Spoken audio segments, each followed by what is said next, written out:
आज जो मैं बताने वाला हूं ना वो तुम्हारी पूरी जिंदगी बदल देगा। और अगर तुमने ये नहीं किया जो मैं बताने वाला हूं तो 2026 भी वैसे ही निकल जाएगा जैसे 2025 निकला, जैसे 2024 निकला, जैसे 2023 निकला। बस यही सोचते रह जाओगे कि कल से करेंगे, अगले महीने से करेंगे, अगले साल से करेंगे, और एक दिन 50 साल के हो जाओगे और पीछे मुड़कर देखोगे तो सिर्फ अफसोस होगा, सिर्फ पछतावा होगा कि काश मैंने वो किया होता। लेकिन आज नहीं, आज तुम ये नहीं बोलोगे, क्योंकि आज से तुम्हारी जिंदगी बदलने वाली है। 2026 तुम्हारा टर्निंग पॉइंट बनने वाला है और मैं तुम्हें 5 स्टेप्स बताऊंगा, सिर्फ 5।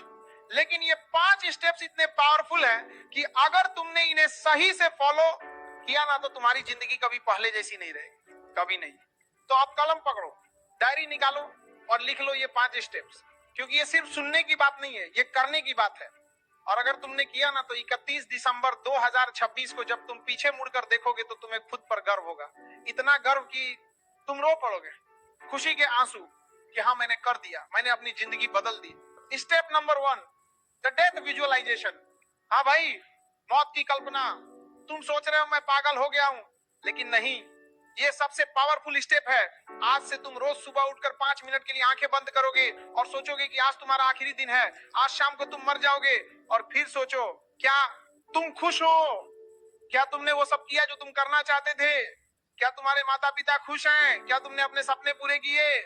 और जब तुम ये सोचोगे ना तो तुम्हें एहसास होगा कि कितना वक्त बर्बाद किया है तुम, कितनी बेकार की चीजों में लगे रहे, रील देखने में, गेम खेलने में, फालतू की बातें करने में। स्टीव जॉब्स ने कहा था, अगर आज मेरा आखिरी दिन होता तो क्या मैं वही करता जो मैं आज करने वाला हूं। और अगर जवाब कई दिनों तक ना आता था तो वो समझ जाते थे कि कुछ बदलना पड़ेगा। तो आज से तुम भी यही करो, रोज सुबह सिर्फ 5 मिनट, और फिर देखो कैसे तुम्हारी प्रायोरिटीज बदल जाती है, कैसे फालतू की चीजें अपने आप छूट जाती है। क्योंकि जब तुम्हें पता है कि वक्त कम है तो तुम उसे बर्बाद नहीं करोगे, तुम उसे सही जगह लगाओगे, अपने सपनों पर, अपने गोल्स पर, अपने लोगों पर। और सुनो एक बात, जब तुम ये विजुअलाइजेशन करोगे ना तो तुम्हें डर लगेगा, थोड़ा सा अजीब लगेगा, लेकिन ये डर ही तुम्हें जगाएगा, ये डर ही तुम्हें बताएगा कि अभी कितना कुछ करना बाकी है और कितना कम वक्त है। तो उठो और काम शुरू करो आज से, अभी से। Step number 2, the 1% rule. अब तुम सोचते हो ना कि बड़ा बदलाव चाहिए, एकदम से सब कुछ बदल जाए, कल से 10 घंटे पढ़ेंगे, रोज जिम जाएंगे, सब कुछ परफेक्ट करेंगे। लेकिन फिर क्या होता है, 2 दिन करते हो, तीसरे दिन छूट जाता है और फिर वापस वही डर रहा।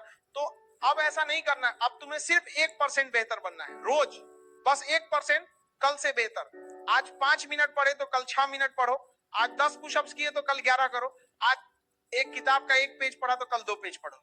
बस 1%, छोटा सा, इतना छोटा कि तुम्हें लगेगा कि इससे क्या फर्क पड़ेगा।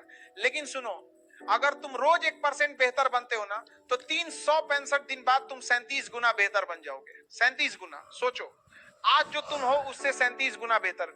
ये है कंपाउंडिंग की ताकत। छोटे छोटे बदलाव रोज कंसिस्टेंट, और फिर एक दिन तुम पीछे मुड़कर देखोगे तो तुम्हें यकीन नहीं होगा कि तुम कहां थे और अब कहां हो। लेकिन यहाँ एक चीज बहुत जरूरी है, कंसिस्टेंसी। तुम्हें रोज करना है, रोज, ये मूड हो या ना हो, चाहे थके हो या ना थके हो, बस 1%। इतना तो कर ही सकते हो ना, 1%। तो आज से शुरू करो, एक चीज चुनो, सिर्फ एक, और उसमें रोज 1% बेहतर बनो। फिर धीरे धीरे दूसरी चीज ऐड करो, तीसरी चीज ऐड करो, लेकिन एक बार में सब कुछ मत करो वरना कुछ नहीं होगा। Step number 3, the burn the boats moment. ये एक पुरानी कहानी है। एक कमांडर अपनी आर्मी के साथ दुश्मन के आइलैंड पे पहुंचा, और जैसे ही वो पहुंचे उसने अपनी सारी बोट्स जला दी। सैनिक घबरा गए, बोले ये क्या किया, अब हम वापस कैसे जाएंगे। तो कमांडर बोला अब कोई वापस नहीं जाना, या तो हम जीतेंगे या मर जाएंगे, कोई तीसरा रास्ता नहीं। और फिर क्या हुआ, उन्होंने युद्ध जीत लिया क्योंकि उनके पास कोई दूसरा ऑप्शन ही नहीं था। तो अब तुम्हें भी यही करना है, अपनी बोट्स जलानी है, मतलब सारे एस्केप रूट्स बंद करने हैं, सारे बैकअप प्लान हटाने हैं और ऑल इन जाना है। एक गोल, एक टारगेट और उसी के पीछे भागना है, कोई प्लान बी नहीं। क्योंकि जब तुम्हारे पास प्लान बी होता है ना तो तुम्हारा माइंड सोचता है कि चलो कोई बात नहीं, ये नहीं हुआ तो कर लेंगे। लेकिन जब कोई प्लान बी नहीं होता तो तुम पूरी ताकत लगा देते हो, पूरा फोकस, पूरी एनर्जी। तो आज तुम्हें एक काम करना है, अपने सबसे बड़े डिस्ट्रैक्शन को खत्म करना है परमानेंटली। अगर इंस्टाग्राम है तो डिलीट कर दो, ऐप ही हटा दो। अगर गेम है तो अनइंस्टॉल कर दो। अगर कोई दोस्त है जो तुम्हें नीचे खींचता है तो उससे दूरी बना लो। मैं जानता हूं ये मुश्किल है, बहुत मुश्किल है, लेकिन अगर तुम 2026 को सच में टर्निंग पॉइंट बनाना चाहते हो ना तो ये करना पड़ेगा, तुम्हें अपनी बोट्स जलानी पड़ेगी, कोई वापसी नहीं, सिर्फ आगे, सिर्फ जीत। और सुनो, जब तुम ये करोगे ना तो लोग बोलेंगे तुम पागल हो गए हो, इतना सीरियस मत बनो, थोड़ा एंजॉय करो। लेकिन तुम सुनना मत, क्योंकि वो लोग वहीं रहेंगे जहां आज है, लेकिन तुम आगे निकल जाओगे, बहुत आगे, इतना आगे कि वो तुम तक पहुंच भी नहीं पाएंगे। स्टेप नंबर 4, दी पेन पीरियड कॉन्ट्रैक्ट। अब ये सबसे इंटेंस स्टेप है और सबसे इंपॉर्टेंट भी। तुम्हें एक कागज लेना है और उस पर लिखना है, मैं तुम्हारा नाम कसम खाता हूं कि अगले 6 महीने में दर्द झेलूंगा, असली दर्द। मैं रोज सुबह 5 बजे उठूंगा, चाहे नींद आए या ना आए। मैं कागज लेना है, रोज 3 घंटे अपने गोल पे काम करूंगा, चाहे मूड हो या ना हो। मैं सोशल मीडिया से दूर रहूंगा, मैं पार्टियों में नहीं जाऊंगा, मैं वो सब नहीं करूंगा जो मुझे आसान लगता है। मैं सिर्फ वो करूंगा जो मुझे डराता है, जो मुझे तोड़ता है, जो मुझे असली इंसान बनाता है। 6 महीने, सिर्फ 6 महीने। और अगर मैं ये नहीं कर पाया तो मैं खुद को माफ नहीं करूंगा। और फिर तुम्हें इस पेपर पे साइन करना है, अपने खून से नहीं लेकिन अपनी आत्मा से, और इसे अपने कमरे में लगा देना जहां रोज दिखे। दिलाया कि तुमने क्या वादा किया। देखो दर्द से सब डरते हैं, सब आराम चाहते हैं, कंफर्ट चाहते हैं, लेकिन कंफर्ट में कभी ग्रोथ नहीं होती, ग्रोथ दर्द में होती है। जब तुम अपनी लिमिट्स तोड़ते हो, जब तुम वो करते हो जो तुम्हें डराता है, जब तुम गिरते हो और फिर उठते हो, तभी तुम बड़े Munch Max.